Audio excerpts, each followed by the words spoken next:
जानवरों की दुनिया में यह 10 जानवर को कहा जाता है सबसे खराब माता पिता। यह अपने बच्चों को दुश्मन की नजर से देखते हैं और कभी कभी अपने ही बच्चों की जान तक ले लेते हैं।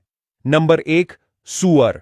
जानवरों में सूअर को सबसे खराब माता पिता कहा जाता है, क्योंकि बच्चों के जन्म के समय अत्यधिक दर्द और तनाव के कारण मादा सूअर मानसिक संतुलन खो बैठती है और अपने बच्चों को खतरे के रूप में देखने लगती है।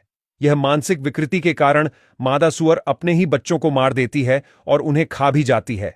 वैज्ञानिक इसके पीछे की सटीक वजह नहीं जानते, पर संभावना है कि खराब माहौल और दर्दनाक प्रसव के कारण मादा सूअर ऐसा करती है।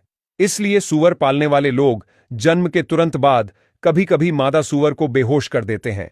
नंबर 2, पांडा। पांडा आमतौर पर एक बार में 2 बच्चों को जन्म देती है, लेकिन मादा पांडा एक समय में सिर्फ एक बच्चे की देखभाल करने के लिए सक्षम होती है। जन्म के समय पांडा के नवजात बच्चे बेहद छोटे, अंधे और कमजोर होते हैं।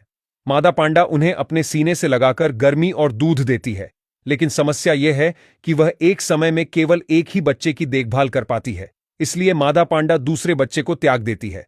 अगर जंगल में ऐसा होता है तो दूसरा बच्चा अक्सर मर जाता है, लेकिन अगर चिड़ियाघरों में जुड़वा बच्चे जन्म लेते हैं तो वहां के कर्मचारी बारी बारी बच्चों को मां के पास ले जाते हैं, जिससे दोनों बच्चे जिंदा रह सके। नंबर 3, बगुला। आमतौर पर सफेद बगुले अपने कमजोर और बीमार बच्चों को घोंसले से गिराकर मार देते हैं।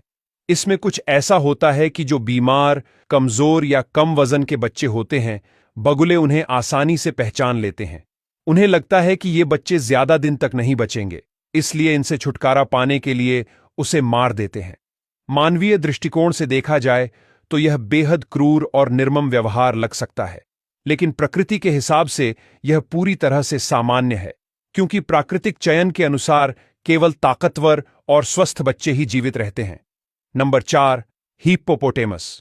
हिप्पो में एक दुर्लभ लेकिन बेहद क्रूर व्यवहार देखा गया है, जिसे शिशु हत्या कहा जाता है। इसमें बड़े हिप्पो नवजात शिशुओं को मार डालते हैं, क्योंकि वह बच्चे के एक झुंड पर नया बोझ समझते हैं। वे नवजात बच्चे को अपने जबड़ों में दबाकर या काटकर गंभीर रूप से घायल कर देते हैं। अक्सर यह व्यवहार तब होता है जब मादा हिप्पो नवजात शिशु को अपने झुंड से परिचित कराने लाती है। Number 5, dolphin.